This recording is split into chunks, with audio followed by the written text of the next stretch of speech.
संगम नगरी प्रयागराज में जल्द ही महाकुंभ का आयोजन होना है। इस बार महाकुंभ के दौरान प्रयागराज शहर में मांस और मदिरा की दुकानें बंद रखी जाएंगी। खुद मुख्यमंत्री योगी आदित्यनाथ ने 2 दिन पहले अखाड़ा परिषद और दूसरे संप्रदाय के संतों के साथ हुई बैठक में इस बात का ऐलान किया है। प्रयागराज में आस्था के मेले के दौरान मांस मदिरा की दुकानें बंद रखाए जाने की मांग सबसे पहले विश्व हिंदू परिषद की तरफ से 2 साल पहले उठाई गई थी। विश्व हिंदू परिषद के गोरक्षा विभाग के प्रांत संगठन मंत्री लालमणि तिवारी जी ने इस मांग को उठाया था। बहरहाल मुख्यमंत्री योगी आदित्यनाथ की तरफ से जो ऐलान किया गया है, मांस मदिरा की दुकानों को बंद रखे जाने के जो आदेश जारी किए गए हैं, उस पर विश्व हिंदू परिषद के पदाधिकारियों और संतों का क्या मानना है, इसके लिए हम इस वक्त बात कर रहे हैं। प्रयागराज के कीटगंज इलाके में हमारे साथ इस मांग को सबसे पहले उठाने वाले लालमणि तिवारी जी हैं, हमारे साथ योगी राजकुमार जी महाराज हैं। लालमणि जी, सबसे पहले आपसे जानना चाहेंगे, आपने जो मांग मानी देर से पूरी की गई लेकिन पूरी हो गई, क्या कहना है?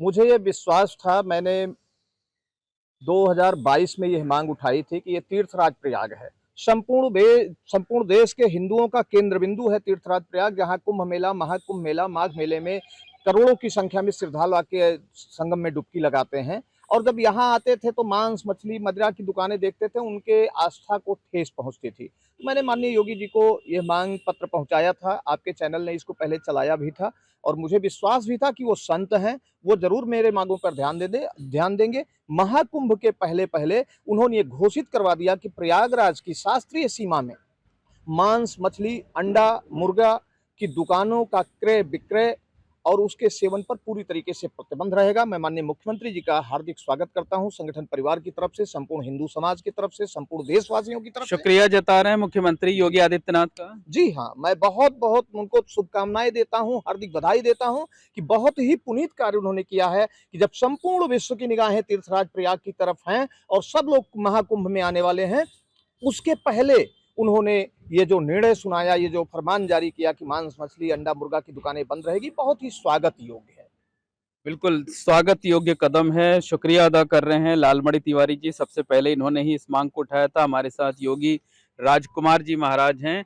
महाराज जी, आप भी इस मांग से सहमत थे, आप भी चाहते थे कि ऐसा ही हो, मांस और मदिरा दोनों पर कम से कम मेले के दौरान तो प्रतिबंध लगे। क्या कहना है इस पर? अब तो सरकार ने, खुद मुख्यमंत्री योगी आदित्यनाथ ने इस फैसले को मान लिया है। अब जो है तामसी प्रवृत्तियां दब रही हैं, दैवी प्रवृत्तियां प्रबल हो रही हैं।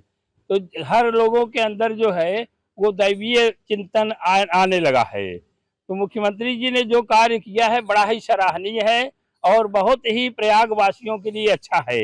और इनके सेवन न करने से, इनकी दुकानें न खुली रहने से जो लोग वासना में जो इसके खाने वाले भी हैं, वो भी इससे हट करके रहेंगे और वो भी प्रयाग का लाभ उठाएंगे और वो भी श्रद्धा भक्ति में आकर के आनंद लेंगे और तामसी प्रवृत्ति से दूर रहेंगे। बड़ा ही उनका अच्छा स्वागत है, काम है। बहुत अच्छा काम, स्वागत कर अपार। रहे हैं आप लोग। बिल्कुल स्वागत है और आशीर्वाद भी है। आशीर्वाद है कि पुनः जो है वो मुख्यमंत्री पद पर आसीन रहें और ऐसे ही कार्य करते रहें। बड़ा ही आनंद संत समाज में बहुत ही आनंद का विभोर है। बिल्कुल, तो कहा जा सकता है कि विश्व हिंदू परिषद के पदाधिकारियों के साथ साथ जो संत महात्मा हैं, वो भी इस फैसले से खुद हैं। खुद मुख्यमंत्री योगी आदित्यनाथ को साधुवाद दे रहे हैं। क्या नाम है आपका? रोहित त्रिपाठी। रोहित जी, ये बताइए कि एक युवा होने के नाते आप क्या सोचते हैं कि ये जो फैसला लिया गया है, ये किस तरीके का एक अच्छा संदेश पूरी दुनिया में जाएगा? बहुत ही अच्छा फैसला है। मैं धन्यवाद करना चाहता हूँ लालमणि गुरु जी का, धन्यवाद करना चाहता हूँ योगी आदित्यनाथ जी का, जिन्होंने संगम जैसी नगरी पे ऐसा डिसीजन लिया है। हम सारे युवा बहुत खुश हैं इस डिसीजन से। हम तो चाहते हैं जितनी भी पवित्र नगरी है, हर जगह ये बैन होना चाहिए।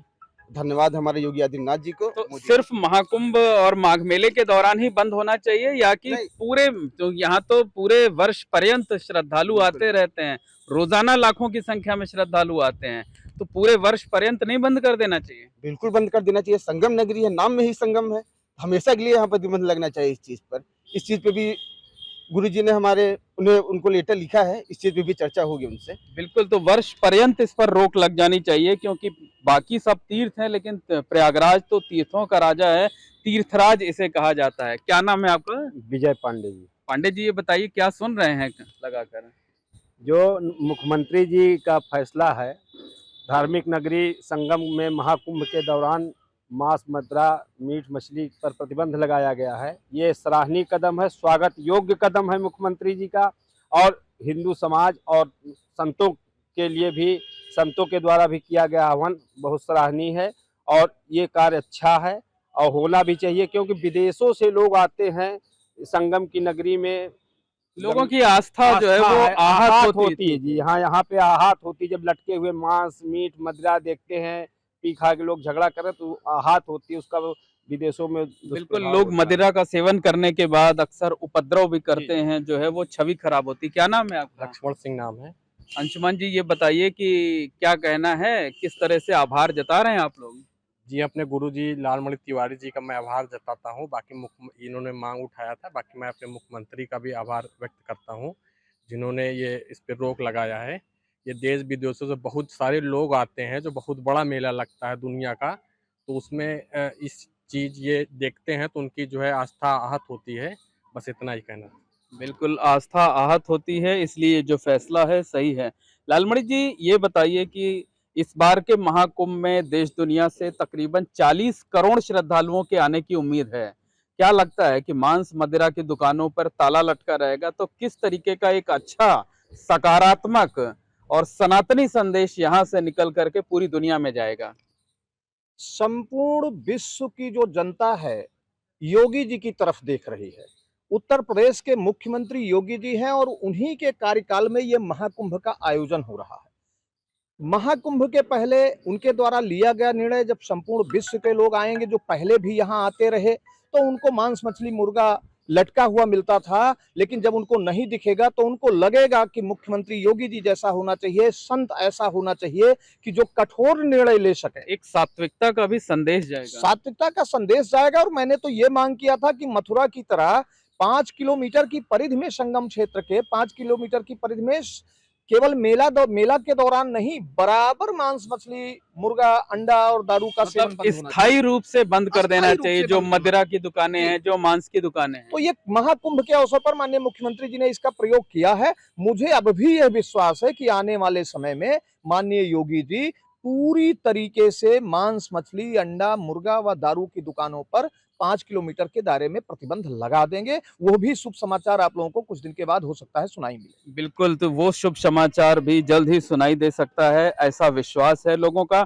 महाराज जी, जो आदेश आया हुआ है मुख्यमंत्री जी की बैठक के बाद, जो उन्होंने प्रमुख संतों के साथ की थी, उस आदेश में लिखा हुआ था कि प्रयागराज की शास्त्रीय सीमा में, मतलब महाकुंभ क्षेत्र की शास्त्रीय सीमा में, शास्त्रीय सीमा का क्या तात्पर्य है?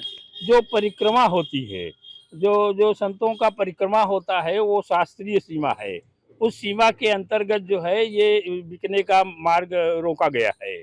तो जहाँ से शास्त्रीय सीमा है वो 5 किलोमीटर आ ही जाएगा, बल्कि ज़्यादा ही हो सकता है, कम नहीं होगा। तो बहुत ही अच्छा निर्णय है और बहुत अच्छा मतलब जो हाँ, पंचकोशीय परिक्रमा परिक्रमा होती है। थी, उसी को शास्त्रीय सीमा हाँ, कहा जाता है। शास्त्रीय सीमा कहा जाता है। अच्छा। उसके अंतर्गत जितने भी आएंगे सब बंद रहेंगे और बड़ा ही अच्छा है। और अब इस बार तो महाकुंभ है, इसमें तो 1 महीने पहले से ही यात्रा निकलने लगेगा संतों का, और उसमें बहुत ही जनमानस आते हैं। वो एक से मतलब हाँ, योगी जी मुख्यमंत्री तो है ही हैं, सरकार के मुखिया है ही हैं, लेकिन एक संत भी संत हैं, भी हैं। गोरक्ष पीठाधीश्वर भी हैं। हाँ। तो वो संत महात्माओं, कल्पवासियों, श्रद्धालुओं की भावनाओं को ज्यादा बेहतर तरीके से समझते हैं, इसलिए उन्होंने ये फैसला लिया। हाँ, बहुत ही अच्छा निर्णय। उनकी आत्मा को ठेस पहुंचता था, उन्होंने मौका देखा कि इस समय बहुत ही जरूरी है जनमानस के लिए, और वो जो निर्णय लेते हैं बहुत ही अच्छा लेते हैं और निर्णय लेने में बिल्कुल अद्वितीय है, आगे भी अच्छा ही रहेगा। उनका जो ये निर्णय है बहुत सराहनीय है। बिल्कुल। अब एक अंतिम प्रश्न आपसे करना चाहेंगे कि महाकुंभ के लिए तो आदेश जारी हो गया, लेकिन अभी पूरा वर्ष पर्यंत या स्थायी रूप से जो है वो आदेश अभी जारी नहीं हुआ है। उम्मीद करते हैं कि वो मांग भी पूरी होगी। ये तीर्थराज प्रयाग आस्था की नगरी है, जहां प्रतिदिन लाखों की संख्या में श्रद्धालु, मेला हो या ना हो, यहाँ संगम, पवित्र संगम में डुबकी लगाने के लिए आता है। इसलिए मैं तो यही उम्मीद कर रहा हूँ, यही उम्मीद करके मैंने पत्र भी दिया है कि केवल मेला के दौरान नहीं, बराबर संगम तट के 5 किलोमीटर के दायरे में मांस, मछली, अंडा, मुर्गा के उस पर प्रतिबंध लगना चाहिए। मुझे अब भी ये विश्वास है कि कि वो संत हैं और निश्चित ही उस पर विचार करके 5 किलोमीटर के दायरे में उन्होंने तो बिना किसी मांग के मथुरा में 5 किलोमीटर के दायरे में उन्होंने मांस मछली मुर्गा के सेवन पे रोक लगा दिया है। तो यहाँ हमने मांग पत्र भी भेजा है और उस पर वो निर्णय लेकर के वो भी हमारी मांग पूरी करेंगे। बिल्कुल, वो मांग भी पूरी कर देंगे। तो निश्चित तौर पर कहा जा सकता है कि जो विश्व हिंदू परिषद के पदाधिकारी हैं, कार्यकर्ता हैं, जो संत महात्मा हैं, मुख्यमंत्री योगी आदित्यनाथ के इस निर्णय की सराहना कर रहे हैं, स्वागत कर रहे हैं और उनका कहना है कि सिर्फ महाकुंभ या माघ मेले के दौरान नहीं, बल्कि प्रयागराज तीर्थराज है, तीर्थों का राजा है। यहाँ रोजाना लाखों की संख्या में श्रद्धालु आते हैं, लिहाजा यहाँ स्थायी रूप से यानी वर्ष पर्यंत जो है मांस मदिरा की दुकानों पर प्रतिबंध लगा देना चाहिए। Mohammad Moin, ABP network, Prayagraj. For exclusive and insightful videos, subscribe to our new channel ABP Live Premium.